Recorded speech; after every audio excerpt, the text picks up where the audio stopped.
सासाराम के अमर्त्य मनी बने सेबी पंजीकृत निवेश शोध विश्लेषक। वित्तीय साक्षरता अभियान को मिला नया चेहरा। विश्व प्रसिद्ध शेरशाह के नाम से चर्चित सासाराम शहर के यह एक महत्वपूर्ण उपलब्धि मानी जा रही है, जहां अमर्त्य मनी को भारतीय प्रतिभूति एवं विनिमय board, securities and exchange board of India द्वारा आधिकारिक रूप से निवेश शोध विश्लेषक, रजिस्टर्ड इन्वेस्टमेंट रिसर्च एनालिस्ट के रूप में पंजीकरण प्रदान किया गया है। इनका registration number SEBI registration NH00027900 है। इस मान्यता के साथ ही वे रोहतास जिले के पहले सेबी पंजीकृत निवेश शोध विश्लेषक बनने का दावा पेश कर रहे हैं। स्थानीय स्तर पर इस उपलब्धि को वित्तीय क्षेत्र में एक उल्लेखनीय कदम माना जा रहा है। बताया जाता है कि बिहार में इस श्रेणी के पंजीकृत विशेषज्ञों की संख्या सीमित है। देश भर में भी इनकी संख्या बहुत कम है, जिससे यह पंजीकरण और अधिक महत्वपूर्ण हो जाता है। रिपोर्ट बिहार दर्शन। जी गुड मॉर्निंग। आज मैं सासाराम शहर में हूँ और उस जगह पे हूँ जहाँ पे एक नई चीज़ों से आपको मैं रूबरू कराऊँगा। नई चीज़ की माने ये है कि देखिए यहाँ पे मिस्टर अमृत मनी जी बैठे हुए हैं और ये शोध विश्लेषक हैं, सेबी रजिस्टर्ड एनालिस्ट हैं। जाहिर चीज़ है कि लगातार 19 वर्षों से इस क्षेत्र में हैं। एक नई चीज़ है, एक नई पहल है, लोगों को समझाने की ज़रूरत है, बताने की ज़रूरत है और इस क्षेत्र से जुड़ने की ज़रूरत है। मैं मिस्टर मनी से रूबरू करा रहा हूँ, चूँकि इस क्षेत्र के काफ़ी जाने माने हस्तियों में हैं। और सबसे बड़ी चीज़ मैं ये जानकारी दे दूँ कि मगध और शाहबाद में एक सिंगल मैन है जो इस क्षेत्र में है। वैसे आप जान लें कि बिहार में इसका मात्र 24 या 25 सेंटर है, जिसमें एक रोहतास ज़िला का सासाराम मुख्यालय में भी है और ये गौलछनी में है। गौलछनी में गली नंबर 10 चौधरी भवन में कार्यालय है।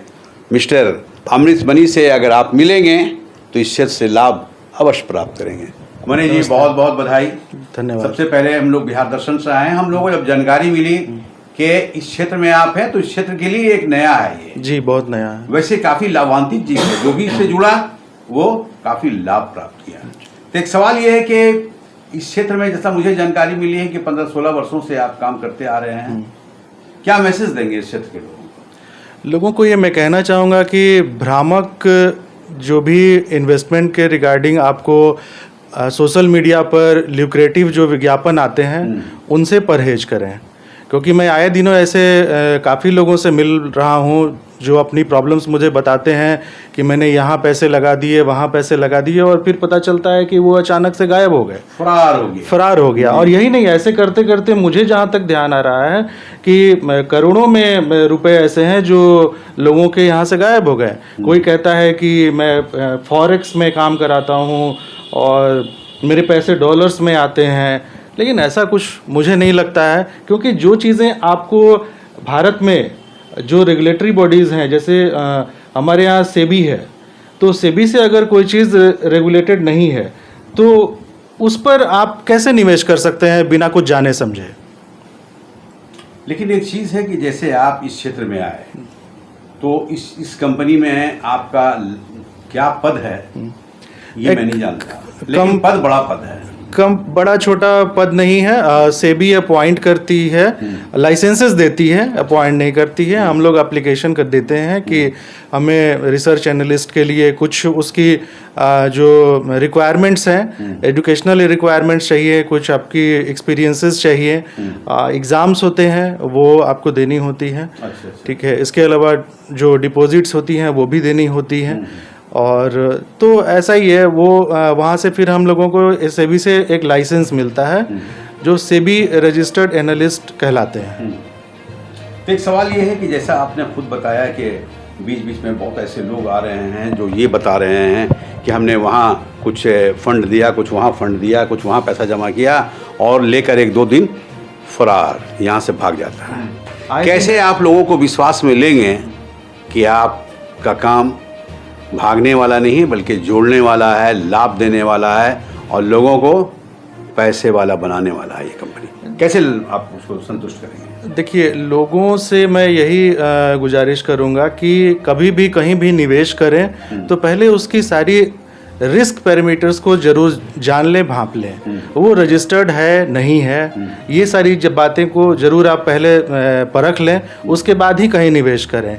हम लोग बतौर रिसर्च एनालिस्ट जो भी इन्वेस्टमेंट की चीज़ें हैं उसके बारे में रिसर्च करते हैं, बताते हैं कि इसमें क्या आपको रिस्क हो सकते हैं, इन्वेस्टमेंट का होराइजन कितना दिन तक रह सकता है और आपकी जो इन्वेस्टमेंट नीड्स हैं वो कहाँ तक आपको फुलफिल हो सकेंगी। तो ये जो जैसा आप बता रहे हैं कि ये कंपनी जो है जिससे आप कंपनी नहीं है, ये सेबी रेगुलेटरी बॉडी है इंडिया में। अच्छा। पूरी इंडिया में सेबी ही रेगुलेट करती है ये जो भी मार्केट्स हैं। आप दो एक्सचेंजेस जो प्रोमिनेंट एक्सचेंजेज हैं, NSE, BSE, Bombay stock exchange, national stock exchange जिसका हम लोग कहते हैं, तो ये सारा कुछ इंडिया में रेगुलेशन जो है सेबी के द्वारा ही किया जाता है। अच्छा। ये पहले पद नहीं हुआ करता था, उस समय लोग ऐसे ही किसी को कुछ भी बोल दिया करते थे कि आप यहाँ ये कर लो वो कर लो। बाद में सेबी ने इस पर लगाम लगाई, खास करके यूट्यूब पर बहुत सारे ऐसे चैनल्स बनाए गए जहाँ पर कि झूठी तरीके से विज्ञापन दिखाया जाता था कि देखिए हमने इतने पैसे लगाए और ये बढ़ करके इतने हो गए। बाद में आए दिन आता है। हाँ, तो बाद में सेबी ने इसकी उन लोगों की जांच भी की तो पता चला कि ये सारी गलत दिखाते थे, एक्चुअल में तो उनको लॉसेस थे। और बाद में अब तो खैर अगर कोई निवेशक है तो वो अपनी प्लेटफॉर्म्स जब भी ओपन करता होगा या एप्स जब ओपन करता होगा तो अब तो डिस्क्लोजर आता है कि खास करके वायदा बाजार जो फ्यूचर्स मार्केट होता है जिसमें कि खास करके ऑप्शंस लोग जानते हैं, ये कॉल ऑप्शन, ये पुट ऑप्शन, वो उसमें लोग भ्रमित होकर के पैसे डालते हैं और वो फिर पैसे बर्बाद हो जाते हैं। एक सवाल ये है कि ये तो मुझे भी थोड़ा क्लियर आप कीजिए कि शोध विश्लेषक या फिर ये कहा जाए कि सेबी रजिस्टर्ड एनालिस्ट का वर्क क्या है, काम क्या है? वर्क है कि मार्केट में जो चीज़ें ट्रेड हो रही हैं उसके बारे में, उन सिक्योरिटीज़ प्रतिभूति के बारे में हम लोग रिसर्च करें, देखें कि उस कंपनी की बैलेंस शीट्स कैसी है, उस कंपनी की में गवर्नेंस इशू है या नहीं है, ठीक है, कंपनी का लाभ कैसे चल रहा है, प्रॉफिट मेकिंग है, लॉस मेकिंग है, फ्यूचर प्रोस्पेक्ट्स क्या है, ये सारी चीज़ों को देख करके उसके बारे में एक रिपोर्ट बना करके और जो अपने क्लाइंट्स होंगे हम लोग उनको अपनी रिपोर्ट्स दे सकते हैं कि ये चीज़ें यहाँ तक ये बातें हैं और इस हिसाब से आप उसमें निवेश कर सकते हैं। तो ये कहने का मतलब है कि कुछ बैंक से रिलेटेड आपका है क्या? नहीं, बैंक से रिलेटेड मतलब जो प्राइवेट बैंक जो हुआ नहीं, ऐसा कुछ नहीं, ऐसा कुछ नहीं।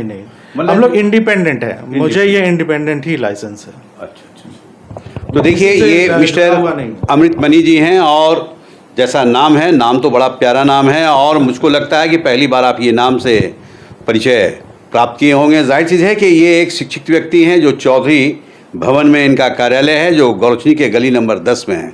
जाहिर चीज़ है कि ये लगातार 19 वर्षों से इस क्षेत्र में हैं और बेहतर काम करते हुए आज इस मुकाम पे पहुँचे हैं। जैसा ये बता रहे हैं कि मगध और शाहबाद क्षेत्र के अंतर्गत मैं पहले ऐसा व्यक्ति हूँ जो मुझे इस लायक बनाया गया है और कहीं ना कहीं मेरे काम को देखते हुए मुझे इसे ऐसी जिम्मेवारी दी गई है। तो एक चीज़ ये है कि क्या मैसेज देंगे आप आवाम को, पब्लिक को, जनता को, क्या मैसेज देंगे? मैं दोबारा से इस बात पे फिर से रिटरेट करना चाहूँगा कि भ्रामक विज्ञापन जहाँ पर कि ज़्यादा से ज़्यादा रिटर्न दिखाने का वायदा किया जा रहा हो उससे सतर्क रहें। सतर्क रहना एकदम तो बहुत ज़रूरी है, सतर्क रहने की बात है। क्योंकि याद रखिए कि कभी भी जहाँ पर बहुत ज़्यादा रिटर्न अगर दिया जा रहा है जो कि मार्केट में जैसा है नहीं, वो उसमें ज़रूर रिस्क बहुत ज़्यादा है और कहीं ना कहीं हो सकता है इस बात की भी संभावना हो कि आपका पूरा जो कैपिटल है वो ही साफ हो जाए। हाँ। तो देखिए बहुत सफाई तौर पे ये इन्होंने कहा है और कहीं ना कहीं लोगों को अवगत करते हुए ये आ रहे हैं कि कहीं भी अगर आप अपने फंड को लगाना है, कहीं भी पैसा लगाना है तो बहुत सोच समझ कर लगाना है। और लगाने के पूर्व मैं ये कहूँगा, बिहार दर्शन की टीम ये कहेगी कि इन जैसे लोगों से संपर्क करना है, संपर्क करने के बाद ही आप अपने पैसे को लगाने का काम करना है। अगर गलत जगह आप फंस जाएंगे तो यकीनी तौर पर, जैसा ये भी कह रहे हैं और मैं भी कह रहा हूँ, कि आप धोखे में पड़ जाएंगे और कहीं ना कहीं वो व्यक्ति आपके पैसे को लेकर 1, 2, 3 हो सकता है, यानी फरार हो सकता है। तो अपने पैसे को बचाने के लिए अगर आपको संपर्क करना है, आपको जानकारी लेनी हो और बेहतर ढंग से जुड़ना हो तो आप मिस्टर अमृत मनी जी से जुड़ें, इनसे संपर्क करें और संपर्क कर अपने आप को बचाने का काम करें। तो आपसे संपर्क करने का आपका पता क्या होगा? ये मेरा पता जो कि सेबी की वेबसाइट पर भी है, चौधरी भवन, गली नंबर 10। गली नंबर 10 गौरक्षणी। तो देखिए गली नंबर 10 में आप आएँ और इनसे आप मुलाकात कर लें। बिहार दर्शन से असलम परवेज़।